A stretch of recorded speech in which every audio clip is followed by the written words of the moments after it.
Hello YouTube, my name is General Advanced, this is Dota 2 and this is an introduction to Beastmaster.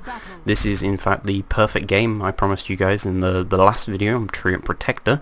Again, this is another offlane game, so this is going to be showing off basically how to offlane. You can see it's fairly similar build to last time. I do not have a stout shield, however I've got a little bit more regen. I've got a tango, salve, clarity. This should be able to pass up for a kind of enough regen. I've got myself Gauntlet and an Ironwood branch for stats. That will give me +4 strength, 1 agility, 1 intelligence. All useful things. Would normally have 3 Ironwood branches instead of a Gauntlet of strength, but I have a full inventory because I also bought myself a pair of wards. This is all basic money. I haven't been pulled or anything here. This is definitely what I think the sort of thing that you should be doing as an offlane hero. Beastmaster is a great offlane hero. Strength Initiator has lots and lots of utility with his second and third skill. His ultimate, really great initiation, and he has great counter push and push with his first skill and his third skill. So first thing you see I did, again, rush up with my wards. I was the first person out of the base, well up in their grill, way before the match started. If this is a professional game, I've probably been eaten alive, but luckily this is not, because I am simply unable to play at professional level because I'm not that good.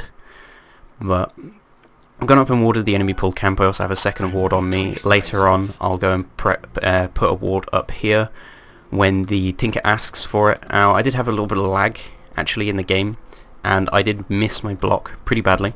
This is kind of a problem. Now, enemy lane that I'm going to be up against, I'm going to be up against a Gyrocopter and a Sven. Now, the Sven doesn't... obviously he's not played Dota for super long or anything.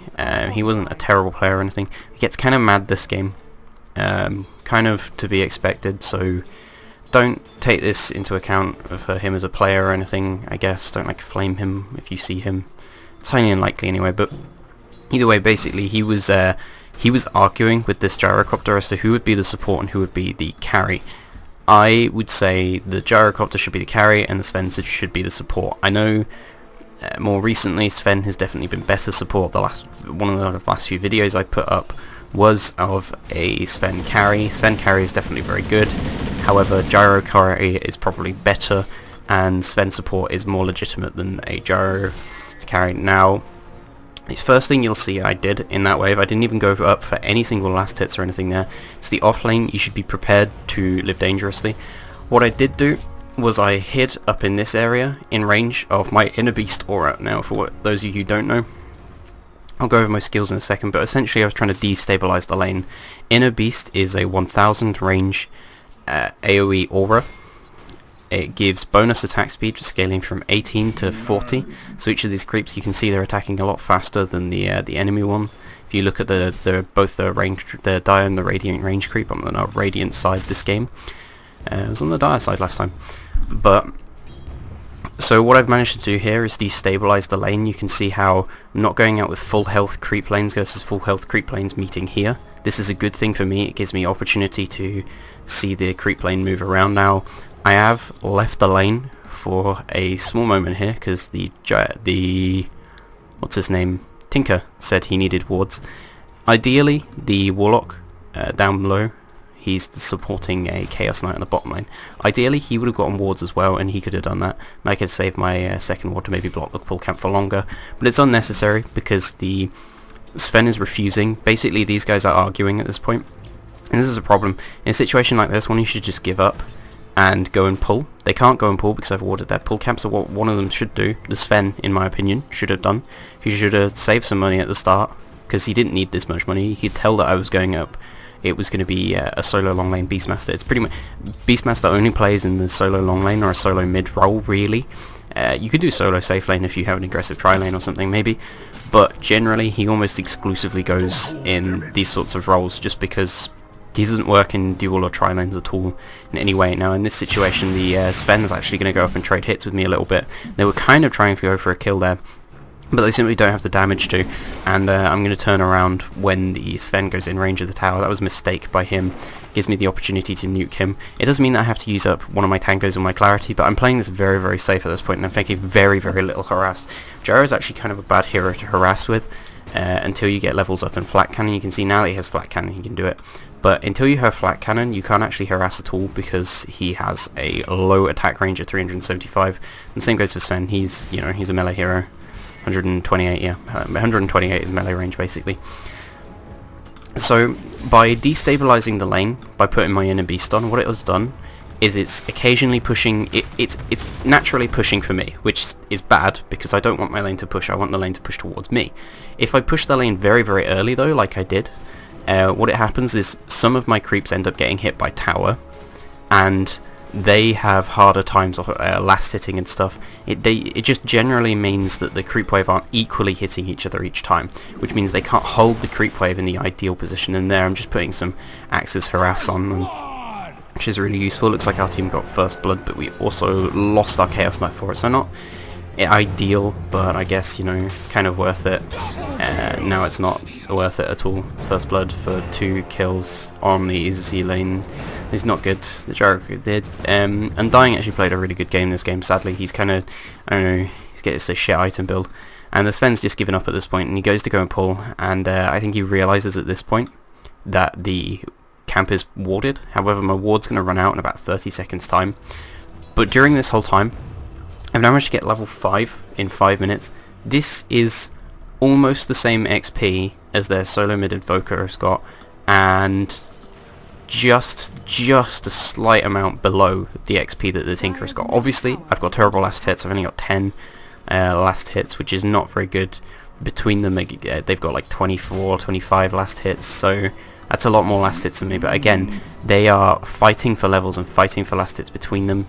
They're still under level 5, and I'm going to get an early level 6. This is really important. This is pretty much the effect of my ward. Now, skill build that I'm going for, I'll go through my skills. You can see that's Wild Axes there. It's a sort of double nuke. It throws out 2 axes. Each of them does 180 damage. Well, 90 to 180 scaling up damage. If they both hit somebody, you can do 360 damage. They go through things.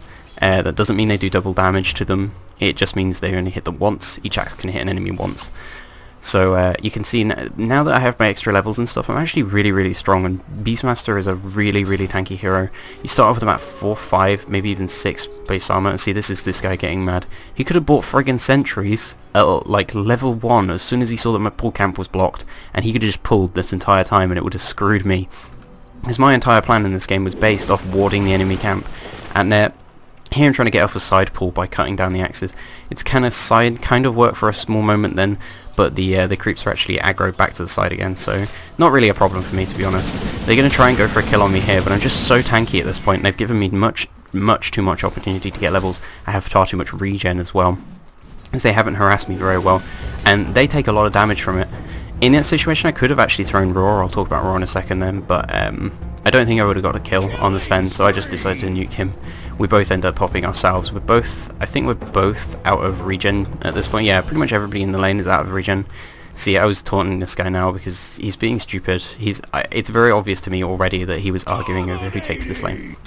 Second skill is Call of the Wild. It summons different units. At level 1 it summons a Scout Hawk, which is just essentially a flying ward, but everybody can see it. Now that I've got my Soul Ring, by the way, that's an item that I pretty much always rush up on Beastmaster. I think it's really useful. Definitely a good item. Allows you to make sure that you can always use wild axes and stuff, and you are a strength hero with fairly low int gain and fairly low base int, so something like a Soul Ring or Arcane Boots is going to be really useful, obviously because I'm not getting last hits because I'm not in the mid roll. I can't get a bottle or an Arcane Boots, so I opted for a Soul Ring. It also gives me HP regen, which is very useful. Now, second skill, summon Scout Hawk, Lesser Boar, all this stuff. You're not going to see me use this very much this game because my micro is off. Like I said, this is a perfect game from the idea of and I went to Raw that guy there. I'll talk about Raw in a second after I use it this first time, but it's an absolutely devastating ultimate. It's a single target nuke, and it's really useful in this situation. I actually went up and I think I was typing or something. We're going to end up getting this kill. I don't even get an assist for this because I didn't even do anything. I just completely forgot they were there, and the Gyrocopter was very overconfident then, and the Chaos Knight just beat the hell out of him.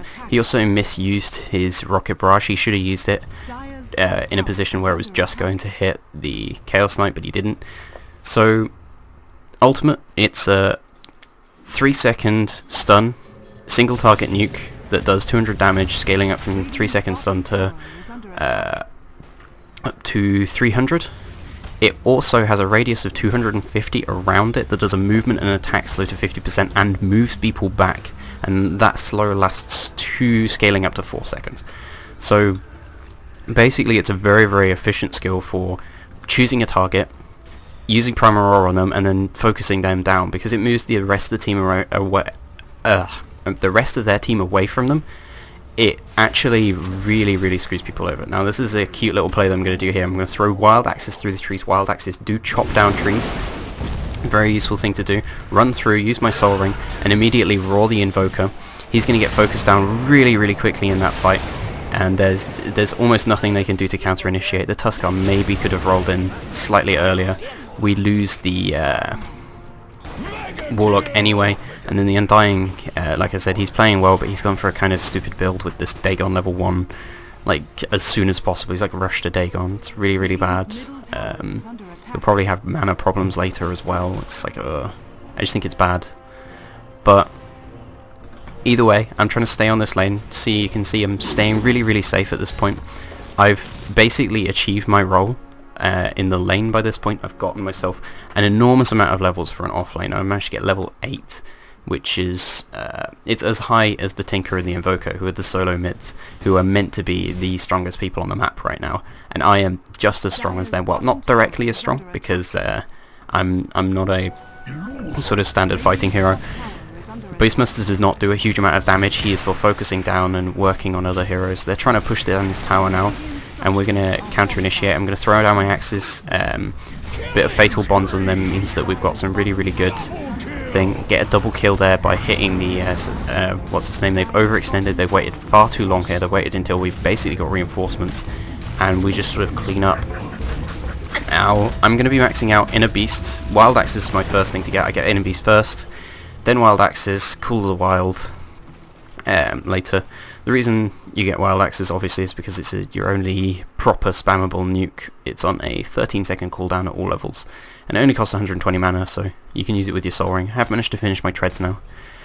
Now, one thing that I was going to do this game is I was going to start building a drum, but I saw that the Chaos Knight has a bracer. This is another, again, any situation in which somebody's solo like this, I can just run up and roll them, and I can just run straight under tower. It's honestly not danger for me to do so. We're really kind of getting to a point where we're snowballing, we're getting far ahead, and we have really, really strong pushing heroes this game. Like I said, Beastmaster has great push and counter push with Wild Axes and Inner Beast, meaning that all the creeps even are really good. In this situation, I was a little bit worried that I might die there, but they killed the tower before it could carry on hitting me. If the tower carried on hitting me, I might have died, but the Warlock gave me a good heal, and this is always useful. I do get a salve, but I'm just going to go back to base. I'm going to pick up my treads at this point. Now, I saw that the Chaos Knight had a bracer, and I assumed he was going to make a drum. He doesn't make a drum, but because of that, instead of my getting what I would normally get, which is a drum, just to help with further aura stacking, Inner Beast plus drum aura will be really good. I'm going to finish off a Magic Wand, get myself a TP scroll. This is really, really essential. On Beastmaster, you want to be able to always be able to TP to people. Obviously, I can't, but it's on cooldown at the moment. The reason you can't see the cooldown is there's a glitch with Dota 2's like replay system, basically. But I've gone to mid lane now just to get myself a little bit of XP, a little bit of farm as well. Farm is pretty much. I have good XP at this point. I just need to worry about getting myself more farm. Now, I'm going to pick up an urn instead of the drums. This is basically to just provide further augmented usefulness. Beastmaster is not, like I said, he's not a direct combat hero. You're not expected to get a huge amount of kills. You're a type of support hero playing in the offlane. You're there to set up things for other people. You're there to cause pushes. You're there to provide vision and slow people using your hawk and your boar. Your boar slows, by the way, if I didn't say that before. I don't think I did, but you can summon hawks and boars with this Call of the Wild depending on level. You don't get the hawk until level... you don't get the good hawk until level 3, and you don't get a boar at all until level 2. So currently I only have the hawk, which is basically just a flying ward, but they can see that as well, so it's not too great. Picked up some wards for myself as well here. I think the Warlock hadn't placed any in a while, so I was kind of worried that he wasn't. And I thought, hey, I've been doing good this game. I know the Warlock got killed early, so why not? The Warlock's kind of playing greedily this game, and that's not too great a thing. Luckily, I'm going to make up for it in playing in a really sort of team-oriented way. One thing I want to talk about here is my use of Soul Ring. My use of Soul Ring isn't perfect this game. I definitely miss a few times when I should use it. Basically, any time in which you're not full mana, you're casting, and you're not in danger of dying, you should use Soul Ring, because it will take away 150 health, give you 150 mana for a second. You can use, say, Wild Axis, which costs 120 mana. Then, after 10 seconds, you will gain back the health. So it's essentially a net worth of 30 mana there. You just sort of make 30 mana out of nowhere that you end up not having to use, which basically means that your mana pool will be just as high as before when you use axes, but your health will be exactly the same, because after 10 seconds it regenerates immediately. It just all comes back. You'll see the effect. But at this point here, I can see that they're coming in for a push. I'm trying to find out which of the tusks was the real one. Luckily, the Warlock is going to save the Tinker from being killed there, and then we're going to start chasing them down. I decide that we need to kill the Invoker. I wasn't sure which of these two. See, they're all calling GG super early or anything. It definitely isn't GG early. And this isn't like... Look, they're all complaining and arguing with each other. This is really not a good idea. Like, you shouldn't do this, guys. It's only going to make things harder for you. We're not 5 pushers. Well, we kind of are. And anyway, certain things like, for instance, the Nature's Prophet hasn't even played with us this game. I haven't seen him at all. Have you seen him? No, you haven't seen him at all this game. But I chose to raw the Invokers then. I could have maybe rawed the Tusk if I knew exactly which one it was, and I was absolutely certain it is. Now look how bad the position I am in here. I'm getting pretty much soloed by a Gyrocopter. It's a huge potential damage hero. They're all coming after me. They don't throw any extra stuns on me, but I think they were on cooldown. Yeah, it looks like they were on cooldown.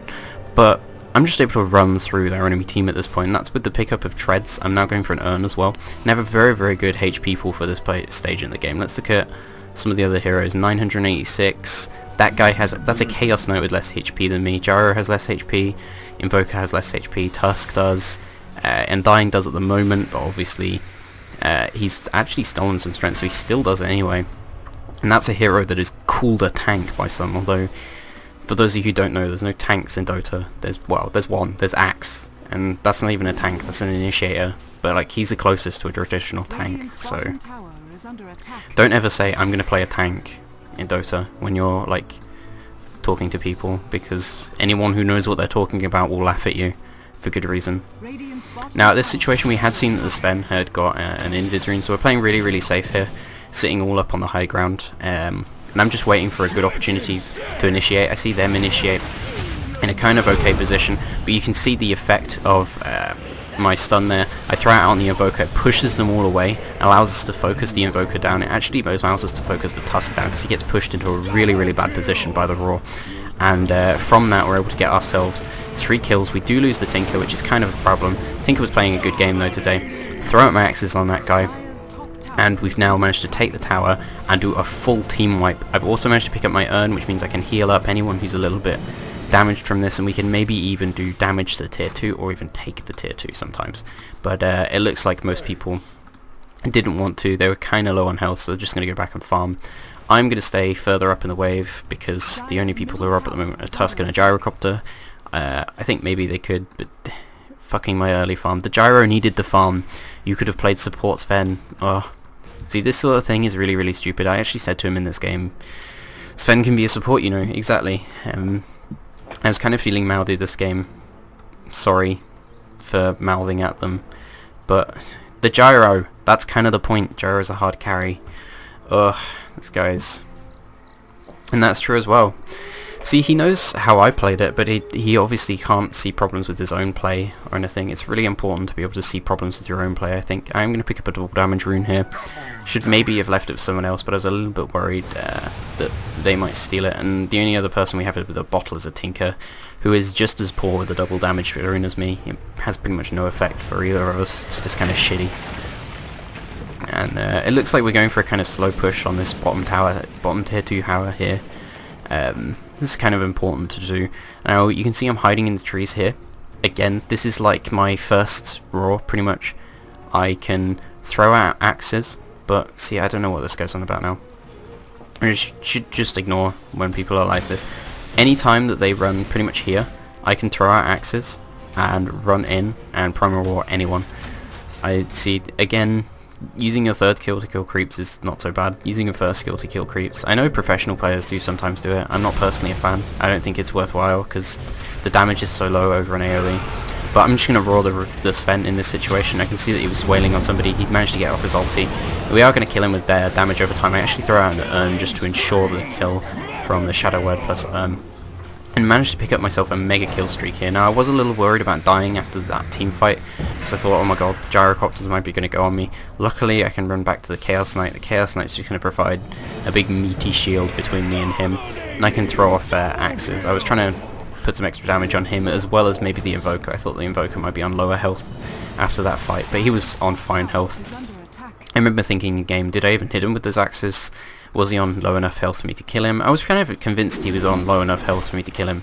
And I'm just going to carry on pushing in this situation. You know, in a situation where you win a big fight like that, you should always try and push down the tower immediately afterwards. And the next item I'm going to be going for is a pipe. The reason I'm going for a pipe is because, again, Beastmaster's all about supporting your team, keeping your team alive. There's no point getting, like... I could get something like a Blink Dagger to improve my initiation. I could also go for an Aghanim Scepter or something like that. But I just want to be able to make sure that I don't die and that my team don't die in this, because I'm 5-0-5 at this point. If I don't die again, this game is pretty much guaranteed win, because it's just so possible for me to have such an effect on this game. With Inner Beast maxed out, I'm adding plus 40 attack speed to everybody in an area, including all the creeps. It's a pretty good amount of damage. And being able to Raw somebody as well will pretty much ensure their death. Getting Rawed is just a huge deal in Dota 2. It is the most powerful single target initiation spell in the game. It absolutely is. It's probably not the most powerful initiation spell in the game. I would definitely say it's the most powerful single target spell in the game. Well, maybe not the most powerful single target spell in the game, but definitely the most powerful initiating single target spell in the game. There are things like Sven Stun and stuff that are really strong. But Beastmaster's Raw does the exact same amount of damage, screws over the enemy team around them, and stuns for a huge 4 seconds. And 20 minutes of no power treads, this is your own fault, Sven. You could have bought wards, you could have bought sentry wards. The first minute, as soon as you saw the pull camp was blocked, you could have gone and checked that. You left the Gyrocopter solo versus me, he would have been just as fine in a solo versus me. You could have just sat in the jungle, you could have got rid of my sentry ward, my observer ward with a sentry, and then you could have just freaking killed me, or just made huge amounts of money from that. And because of this, I've decided to start picking on Sven now. You're going to see me keep on roaring the Sven. This is basically just trying to keep him down, because obviously he doesn't know how to play a support Sven. He's going to have to be basically playing in what is essentially a support role. He's playing the sort of traditional support Sven role, where you try and do some stuff early and then just transition into a kind of semi-carry. But if I can keep him down, that's going to... One, it's going to infuriate him. It's going to make him play worse. If you pick on somebody, you want to remember they are other players, they're not computers. They are going to actually play worse because of you. But again, I was talking about pipe. The reason I'm getting pipe this game, I wouldn't always advise it, but they have Invoker, huge magical damage. Gyro, huge magical damage. Sven, pretty good magical damage, not huge. Undying, pretty good magical damage, but not huge. And Tusk, a couple of magical damage nukes. That's actually physical damage, but they have a pretty good amount of magical damage, and I think a pipe's going to be really useful. It also helps us go high ground. I was expecting the Warlock to go for a mech. He is not in fact going for a mech this game. I think that's a mistake. Whenever you're playing support Warlock, go for a mech. If you're playing solo mid Warlock, obviously just rush your straight sort of super huge teamfight damage items, but mech is really useful, guys. Pretty much every single game someone should get it, and eventually when I see later on that he hasn't got it, I'm going to pick up the mech. And this Nature's Prophet has been really greedy there. He is pretty strong at this point with the Shadow Blade and Orchid. He has pretty good attack speed and some pretty dangerous damage, but I'm not sure it's really necessary. And this is my first use of the boar. You can actually see me using the boar now for once. Again, this is not perfect gameplay. This is a perfect game. You know, this is me playing the hero to its absolute advantage and not dying at all from this point. I've not died at all yet, and I'm not going to die at all again the rest of this game. And this is just showing you how to. I'm playing it in a really, really safe way. My early laning stage, I spent most of it sitting underneath the tower because I destabilized the lane early, and I can see them trying to initiate up on this Chaos Knight here. I'm just waiting for the right opportunity. I'm just waiting for somebody to get caught out. Now I see that we've dropped the Warlock Golem. I think we're pretty strong. We're running up the high ground, and I'm just looking for targets to roar basically. I pulled myself up a new boar and hawk. I'm just going to use the hawk to scout a little bit. Just pretty much just sitting it up there. It doesn't really provide me anything. Again, the Chaos Knight's getting initiated on. He's probably the weakest player in this team. So this is definitely not like some super, like, completely imbalanced pub stomp or anything. They have equivalent players to me in their team, and we have equivalent players to their Sven in our team. I don't even think the Sven was bad. I just think he made one bad decision, doesn't know how to play support Sven, and like screwed himself over from that point onwards. He should have just got a sentry level 1. Whenever somebody wards your pull camp, get a sentry level 1, unless you think you can kill them repeatedly. I will do a game afterwards, that where I think that happens. I think Gaz is playing support for me, and we get our camp warded, and our reaction is to instead of just use the pull camp, it gets warded after a few minutes, so he's already got a few pulls from it, but our reaction is to just push the lane instead, or do something else. They didn't push the lane, they didn't kill me, they just sort of stood around in the lane wondering what to do and wasting their time. And that goes, see, like, now they're just arguing and stuff, and typical Russian, "You are fucking feeder." No, that's mean and unfair, that's not true. Saying someone's like that just because they're Russian is definitely not true. But I'm getting crushed down by the rocket here. I was a little bit worried that one of them might come after me, so I'm playing really, really safe. Just use my pipe for that. Kind of a waste, not a huge deal. It only costs 100 mana, and it provides me a lot. Pipe also provides a lot of HP regeneration, which I think is really nice. Yeah, again, it's not that he is. I think I just outlaned him and I knew what to do. I put a sentry level 1 and it screwed him over. And I'm not going to be able to roll that guy because I was typing. Yeah, he was playing support. He should be playing support. I'm going to throw down my axis on that guy because I knew that I didn't need to throw my roar on him to get the kill. I'm going to then throw my roar on the Undying because that's going to try and hopefully secure us the kill. I do throw an urn on top of him. I think that was my urn. And the Tinker also adds some more nukes to that. I think I played a really good game this game. Me and the Tinker both pretty much like turned this game from a game that would have been fairly even to a game that was just completely dominated. I think, yeah, look, let me look at, like, I'm 5-0 and 11 at this point. I've had a really, really big game impact, and I've also not died at all. The Tinker has gone 15-4 and 10. He's made really, really good progress on basically my play. He's been taking advantage of every situation. I think he's Czech. I think he tried to talk to me early in the game, and I said, "I'm really sorry, man. I don't speak Czech." But well, I guess he's Czech because he had CZ at the end of his name, which is like an international code for Czech. But next item that I would be going for, I'd either go for, say if they're a bit more dangerous, I'd go for Heaven's Halberd or something. But in this situation, I know I can probably get the farm for it. I'm going to go for... No, you're not. In this case, you should be playing a support, because support's Ven is actually still good, in my opinion. It's not ideal, it's not amazing, but it's still good. Yeah, you can support, and in this game you should have supported. I'm going to rush up and roar that guy and absolutely secure the kill. Kind of a waste of my roar there, but it's getting to higher levels, so it's on a... Well, the cooldown goes from like 80 to 70 seconds from level 1 to level 3, so I guess it's not that big a deal. If I pick up an Aghanim Scepter though, what an Aghanim Scepter will do is reduce the cast... It will increase the cast range to 950, that puts it out from sort of... You can see the cast range now to about sort of the edge of there, where those golems were. Increase the cast range by a nice amount, not a huge amount, but definitely makes it pretty long range. Ouch, what did I say that to? Oh, he doesn't know what pull is. Yeah, that's kind of a problem. But then you should be the one pulling, because Gyro probably needs to farm more than a Sven does. Sven doesn't actually need that much farm to be able to do a huge amount of damage, or even to just be a useful initiator and stunner and stuff. But it also decreases my cooldown to only 45 seconds, which means I can use my my Primal Roar a lot more. And in this case, again, I'm just trying to keep myself alive, keep my team members alive, and choose who to focus down. Essentially my job to choose who we kill. I wish I was soloing. If you've been soloing versus a Beastmaster, sir, you would have lost. Beastmaster, he's not a hugely strong laner, but he is very, very strong versus solo melee heroes. I don't like him versus a solo ranged hero. I find that he gets his ass kicked. And again, you can see there how the Undying, I just sort of selected him for being killed. And in this situation, I made a really big mistake letting these two guys die. If I'd have just run back in and right-click that guy, neither the Tinker nor the Warlock needed to actually die. And I think it's really funny. We're all playing the commend game now. I am kind of being a douchebag in this game. I in fact ask for a commend at the end of this because it's my first perfect game. I was really proud and happy of this game.